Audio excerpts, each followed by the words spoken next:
Hello, and welcome to this fourth part of the series, The Basics of Prayer. And in this session, I'm going to be looking at thanksgiving.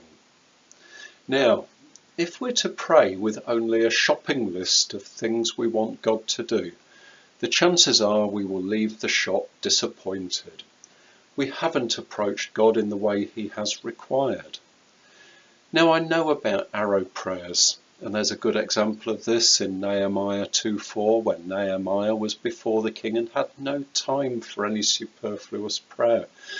And also there's prayers in anguish of mind, when we haven't time or awareness to follow these pointers. But when we do have time and awareness, which should be most times, I believe it is greatly beneficial to follow these pointers. Now, in prayer, it's important to remember that we are trying to come into a special presence of God, so that He will at least hear our prayers. What answer He chooses to give is not normally for us to presume. And by the way, did you know that in the Bible there is a sin of presumption? God is always with us, but we can have a deeper sense of God's presence, of being intimate with Him, if we choose to follow a route that God Himself prescribed. Psalm 100 verses 4 and 5. And also, by the way, Psalm 95 echoes this. Enter into His gates with thanksgiving and into His courts with praise. Be thankful to Him and bless His name, for the Lord is good. His mercy is everlasting and His truth endures to all generations. Now, thanksgiving biblically generally addresses the goodness of God. And I believe this is crucial for us to heed if we want to get into a special presence with God. Enter His gates with thanksgiving.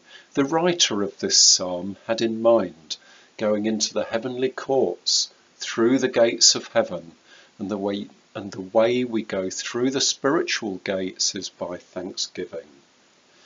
Now, there may be times when life is so rough that we really do not feel like giving God thanks, or we may be scratching our heads trying to think of anything. Now, verse 5 in this psalm gives 3 things that we can always be thankful for, regardless of our circumstances. The Lord is good. His mercy is everlasting. His truth endures to all generations. And it doesn't take too much effort to go through other psalms and find countless things for which we can always be thankful. 1 Thessalonians 5:16-18. Rejoice always, pray without ceasing, in everything give thanks, for this is the will of God in Christ Jesus for you.